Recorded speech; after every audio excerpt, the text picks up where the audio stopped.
Dan orang-orang yang meninggalkan saum di bulan Ramadan berarti dia telah meninggalkan salah satu rukun dari rukun Islam.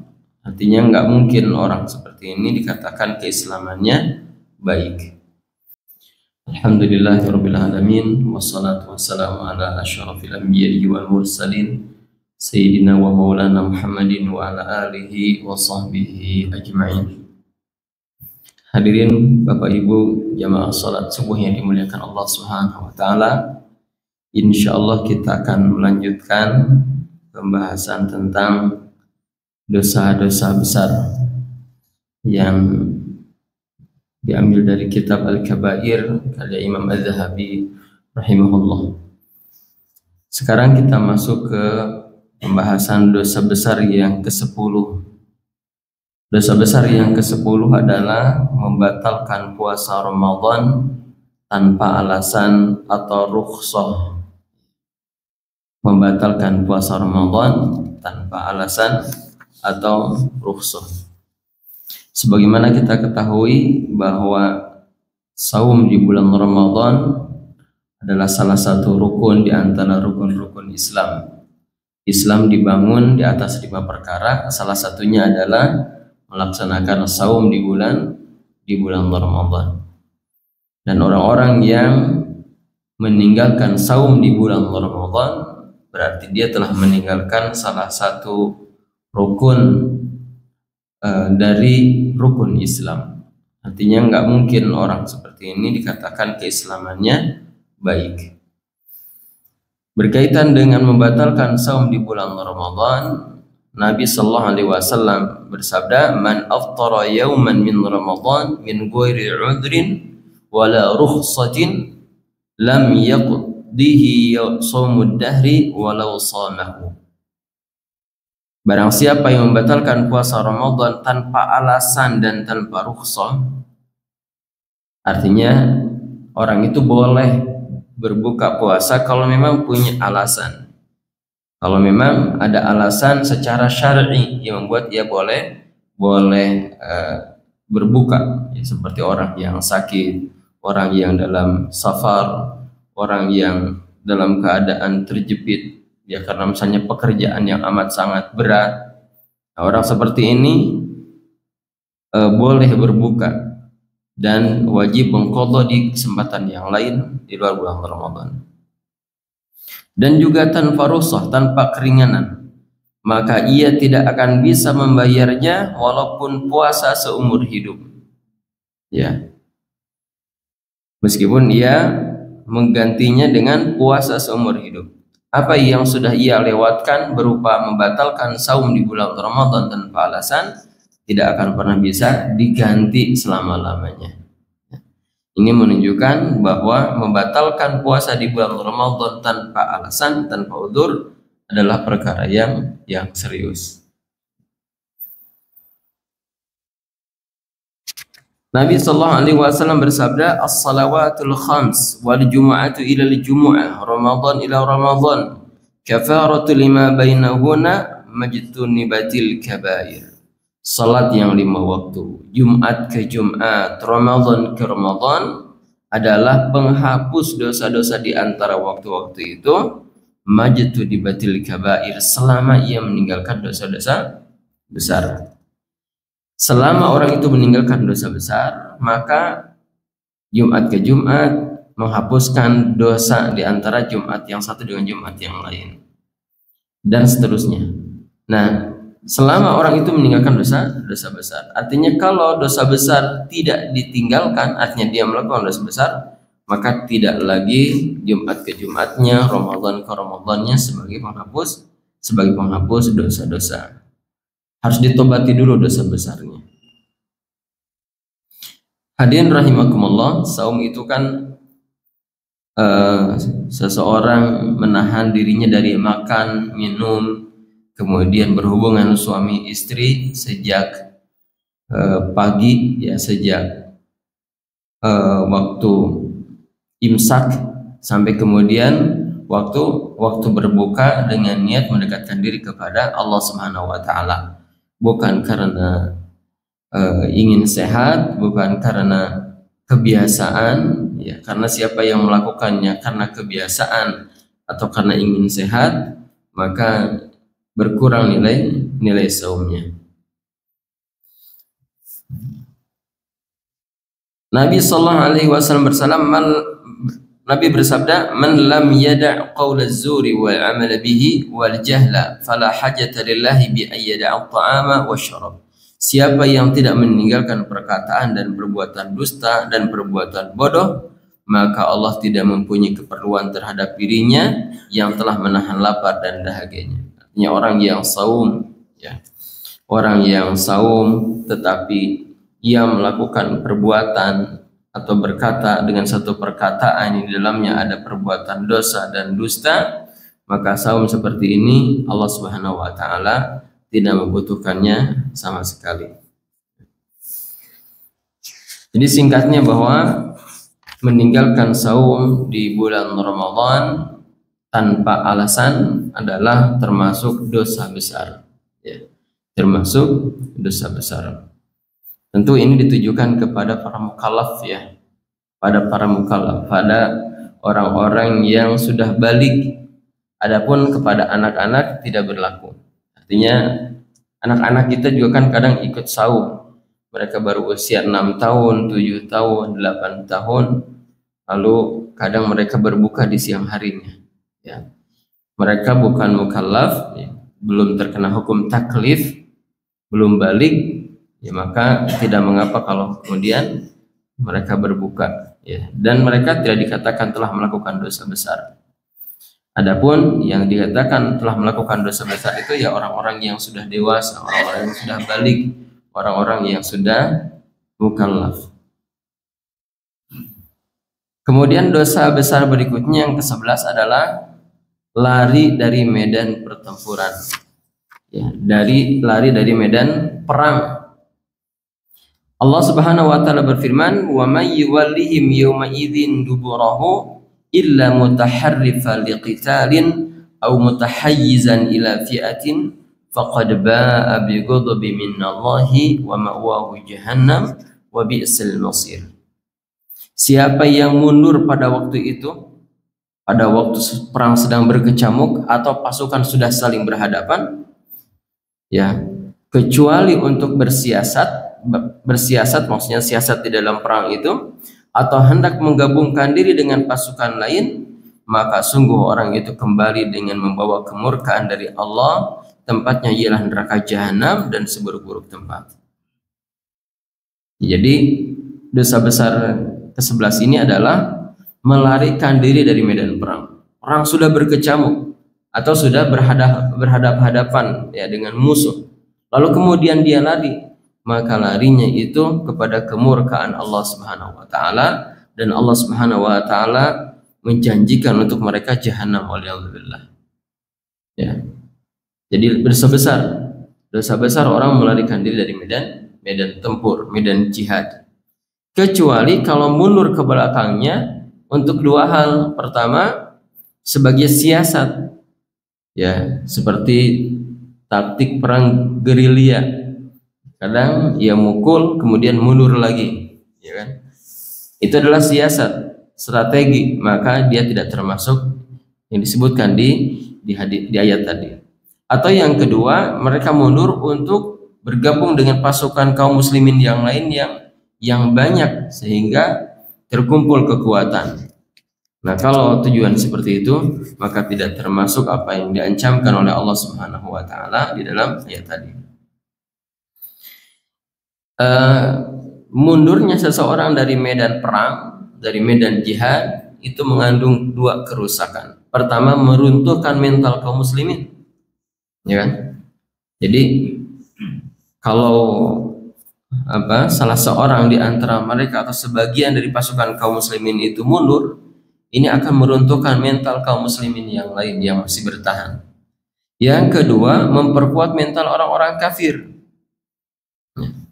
Memperkuat mental orang kafir untuk menyerang kaum muslimin, ya, sehingga hal ini bisa menjadi sebab kemenangan orang-orang kafir dan kekalahan kaum muslimin. Ini dosa besar ke-11. Kemudian dosa besar ke-12, dan ini termasuk dosa besar yang harus diperhatikan sekali karena begitu menyebar di zaman kita ini, yaitu berzina. Waliyahulillah.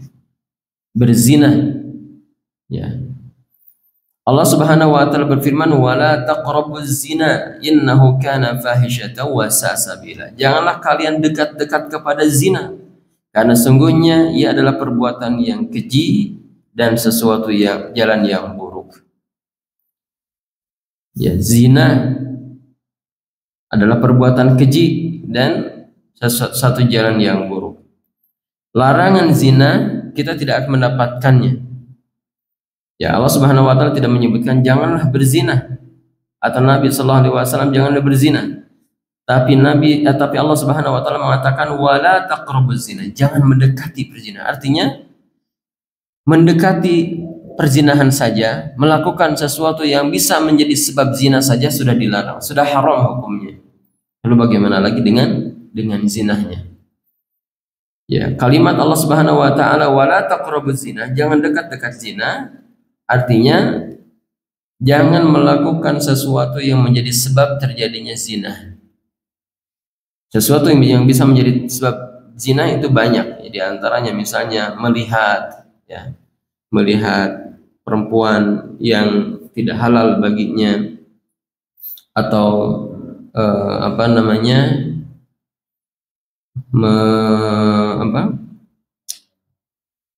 Noel tuh ya, memegang orang lain yang bukan mahramnya gitu ya, yang tidak halal baginya, atau apa saja yang menjadi sebab perzinahan, maka Allah Subhanahu wa taala melarangnya. Atau mendekati tempat perzinahan atau iseng-iseng, ya, itu pun termasuk perkara yang dilarang karena bisa menjadi sebab perzinahan. Bisa jadi ada orang yang tidak berniat untuk berzinah di awalnya, tetapi kemudian ia melakukan salah satu di antara sebab perzinahan, ya, maka bisa jadi terjadi perzinahan. Ketika Allah Subhanahu wa taala menyebutkan tentang ibadur rahman, tentang hamba-hamba Allah yang soleh, yang hamba-hamba Allah yang maha pengasih, maka Allah Subhanahu wa taala menyebutkan bahwasannya mereka wala yaznun, mereka tidak berzina. La yad'una ma'allahi ilahan akhar, mereka itu tidak menyembah ilah lain selain Allah Subhanahu wa taala. Mereka tidak membunuh jiwa yang diharamkan oleh Allah, dan juga mereka tidak berzina. Mereka tidak berzina. Dan pezina laki-laki tidak boleh nikah kecuali dengan para pezinah lagi, dengan pezinah perempuan. Jadi misalnya ada laki-laki soleh, laki-laki baik, ia mau menikahi wanita pezina. Semua orang tahu dia itu wanita pezina. Lalu kemudian dia mengatakan, saya ingin menyelamatkan hidupnya, saya ingin menikah dengannya. Enggak boleh itu. Ya, la yankihu az-zani la yankihu ila zaniyah. Ya. Au musyrikah. Wa zaniyatu la yankihuha ila zanin au musyrik. Pezinah laki-laki tidak boleh menikah kecuali dengan pezinah perempuan atau dengan perempuan musyrik. Demikian juga pezinah perempuan tidak boleh menikah kecuali dengan pezinah laki-laki atau dengan laki-laki musyrik. Artinya tidak ada kesempatan bagi laki-laki baik-baik untuk menikahi wanita pezinah, atau tidak ada kesempatan untuk laki-laki pezinah untuk dinikahkan dengan wanita-wanita baik-baik. Ya. Tidak pantas laki-laki dan perempuan pezina dinikahkan dengan laki-laki dan perempuan yang baik-baik. Hadirin rahimakumullah, tidak ada di dalam Islam itu satu perbuatan dosa yang hukumannya lebih berat daripada zina. Ya. Sebagaimana kita ketahui bahwasannya orang yang berzina, dan yang berzinahnya itu adalah seorang yang sudah pernah menikah, baik saat itu dia masih dalam kondisi punya suami atau punya istri, atau dia sudah cerai janda atau duda, lalu kemudian dia berzina, ya intinya dia pernah menikah lah ya. Dia pernah menikah lalu kemudian berzina, maka hukumannya adalah dirajam sampai wafat. Dia ditanam badannya setengah di dalam tanah, lalu kemudian ia dilempari dengan batu yang ukurannya tidak terlalu besar, tidak terlalu kecil, dilempari dengan tidak boleh ada rasa kasihan kepadanya sampai dia mati. Di hukuman bagi pezina itu adalah kematian, ya dengan rajam. Pezina muhsan, pezina yang pernah menikah. Adapun bagi pezina yang belum pernah menikah atau pezina ghairu muhsan, maka ia dicambuk ya 100 kali, lalu kemudian diasingkan selama setahun. Diasingkan selama setahun. Ini hukumannya. Ya. Ini adalah hukumannya. Dan orang-orang yang berzina dikatakan telah lepas imannya ketika dia berzina. Nabi SAW mengatakan, la yazni az-zani hina yazni wa huwa mu'min. Tidak akan berzina seorang pezina pada saat ia berzina, sedangkan ia dalam keadaan beriman. Ya. Jadi orang yang berzina itu dikatakan ketika dia berzina imannya udah lepas, dia dalam keadaan tidak beriman saat itu. Idza zana al-'abdu kharaja minhu al-iman fakana 'alaihi kadzullah. Apabila seorang hamba berzina, maka imannya akan keluar dan di atasnya seolah-olah ada sebuah bayang-bayang. Fa idza aqla'a raja'a ilaihi al-iman. Apabila ia berhenti dari perzinahannya, maka imannya akan kembali kepadanya. Ya.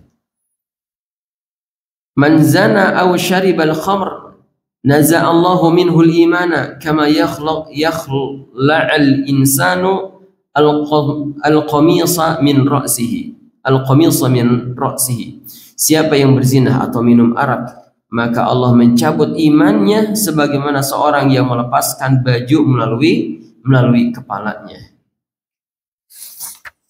Ya, ini adalah hadis-hadis yang menunjukkan betapa buruknya zina ini, ya. Betapa besarnya dosa orang yang melakukan perzinahan. Hadirin rahimakumullah. Oleh sebab itu kita mendapati banyak sekali ayat-ayat di dalam Al-Quran dan hadis Nabi Sallallahu Alaihi Wasallam yang memerintahkan orang-orang mukmin untuk berhati-hati dengannya dan menjauhi apa-apa yang menjadi sebab perzinahan. Ya, hukumannya di dunia sebagaimana yang telah disebutkan, adapun hukumannya di akhirat lebih besar lagi, lebih berat lagi. Allah Subhanahu wa taala berfirman, "Walladzina la yad'una ma'allahi ilahan akhar wa la yaqtuluna nafsan allati harrama Allahu illa bil haqqi wa la yaznun wa man yaf'al dzalika yalqa athama." Orang yang tidak melakukan syirik, tidak membunuh dan tidak melakukan zina, dan siapa yang justru melakukannya, yalqa athama, ya, maka dia akan mendapatkan hukuman yang berat. Apa itu? Yudha'af lahul adzabu yaumal qiyamati wa yakhlud fihi muhana. Akan dilipat gandakan azabnya pada hari kiamat dan dia akan kekal di dalam azab itu dalam keadaan terhina. Ya, ini hukumannya di akhirat, dilipat gandakan azabnya. Waliyadzubillah. Dalam Sahih Bukhari disebutkan bahwa Nabi Shallallahu Alaihi Wasallam bermimpi. Di dalam mimpinya beliau melihat ada sebuah tungku yang besar, bagian atasnya sempit, bagian bawahnya lebar. Ternyata di dalamnya ada laki-laki dan perempuan yang telanjang, lalu kemudian dijilati dengan api. Lalu kemudian Nabi Sallallahu Alaihi Wasallam bertanya kepada Jibril, siapakah mereka? Jibril mengatakan bahwa mereka adalah para pezina. Ya, mereka adalah para pezina. Nabi Sallallahu Alaihi Wasallam menyebutkan apabila perzinahan dan riba telah merajalela di sebuah kampung, berarti penduduk kampung tersebut akan mendapat azab Allah dikarenakan perbuatan mereka sendiri. Jadi hadirin rahimakumullah, zina itu ya hukumannya bukan hanya menimpa orang yang berzina saja, tetapi juga akan menimpa lingkungan sekitarnya, akan menimpa orang-orang yang ada di sekitar pezina tersebut apabila orang-orang yang ada di sekitarnya berdiam diri. Oleh sebab itu, karena ini masalah serius, apabila diketahui ada tetangganya atau rumah di antara rumah-rumah di masyarakat kita dijadikan tempat perzinahan, maka wajib seluruh kaum muslimin untuk menghentikannya, ya, untuk menghentikannya. Kalau perlu mengusirnya, ya, mengusir orang yang melakukan perzinahan. Kenapa? Karena itu akan menjadi sebab turunnya adab Allah Subhanahu wa Ta'ala. Karena zina itu merusak kehidupan dunia, dan merusak agama, merusak pribadi, dan merusak masyarakat.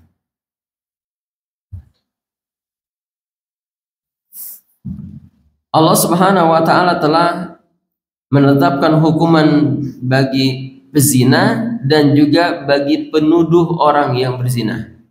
Jadi saking besarnya dosa zina dan seriusnya dosa ini, bahkan orang yang menuduh berzina saja mendapatkan hukuman tersendiri. Misalnya ada orang mengatakan atau menuduh kepada laki-laki lain dan mengatakan kamu pezina, ya, atau dia mengatakan hal itu di hadapan khalayak, di hadapan orang-orang lain, bahwa si laki-laki itu adalah pezina. Maka dia harus mendatangkan saksi, mendatangkan bukti. Kalau kemudian dia tidak bisa mendatangkan saksi atau tidak bisa mendatangkan bukti, maka orang yang menuduh pezina ini baginya 3 hukuman. Pertama, dia harus dicambuk 80 kali. Yang kedua, persaksiannya tidak diterima. Artinya jadi saksi apapun nggak boleh dia. Misalnya jadi saksi akad jual beli, tanda tangan, itu nggak boleh, nggak sah itu. Atau jadi saksi di pernikahan, nggak boleh. Pokoknya segala bentuk persaksiannya tidak diterima. Kemudian hukuman yang ketiga, dia harus dicap sebagai orang fasik di tengah-tengah masyarakat, sebagai orang fasik, sebagai pelaku dosa dan maksiat, kecuali kalau kemudian ia bertobat dengan sungguh-sungguh dan menunjukkan tobatnya. Ya, orang yang menuduh orang lain berzina kepada laki-laki dan perempuan yang menjaga diri, laki-laki dan perempuan yang bukan pezina, maka baginya dicambuk dan tidak diterima persaksiannya serta dicap sebagai orang fasik. Dalam ayat Allah berfirman, walladzina yarmunal muhsanat thumma lam ya'tu bi arba'ati syuhada fajliduhum 80 jaldah wa la taqbalu lahum syahadatan abada wa ulaika humul fasiqun ila alladzina tabu min ba'di dzalika wa aslahu fa innallaha ghafurur rahim. Dan orang-orang yang menuduh perempuan-perempuan yang baik sebagai pezina dan mereka tidak mendatangkan 4 orang saksi, maka deraklah, pukullah mereka dengan 80 kali. Dan janganlah kamu terima kesaksian mereka untuk selama-lamanya. Mereka itulah orang-orang fasik, kecuali orang-orang yang bertobat setelah itu dan memperbaiki dirinya, maka Allah Maha Pengampun, Maha Penyayang. Hadirin rahimakumullah, betapa buruk zina ini dan celakanya di zaman kita ini. Iklan yang mengarah kepada perzinahan begitu banyak, ya. Bahkan secara terang-terangan mengajak melakukan perzinahan, dan itu bisa dilihat oleh semua orang karena iklan-iklan itu ada di dalam apa yang digenggam oleh kita di dalam HP, ya. Kita melihat iklan-iklan, kita melihat ajakan-ajakan untuk menyerempet kepada perzinahan, ya. Sudah betul-betul terbuka, sudah betul-betul berani. Nah, ini satu hal yang harus disadari oleh kita semua. Oleh sebab itu, jagalah diri kita dan jagalah keluarga kita, ya, jagalah anggota keluarga kita dari masalah ini, ya, dari masalah ini. Ini dosa yang ke-12, yaitu dosa zina, dan dia termasuk dosa besar. Dan hendaklah setiap kita memperhatikan dosa-dosa besar yang telah disebutkan. Semoga dengan kita menjauhi dosa-dosa besar tersebut menjadi sebab diampuninya dosa-dosa kita, dimaafkan kesalahan-kesalahan, dihapuskan kekeliruan-kekeliruan kita oleh Allah Subhanahu wa taala. Demikian untuk pagi ini kita cukupkan. Subhanakallahumma bihamdik asyhadu an la ilaha illa anta astaghfiruka wa atubu ilaik. Wassallallahu ala Muhammadin wa ala alihi washabbihi wasallam. Walhamdulillahi rabbil alamin. Assalamualaikum warahmatullahi wabarakatuh.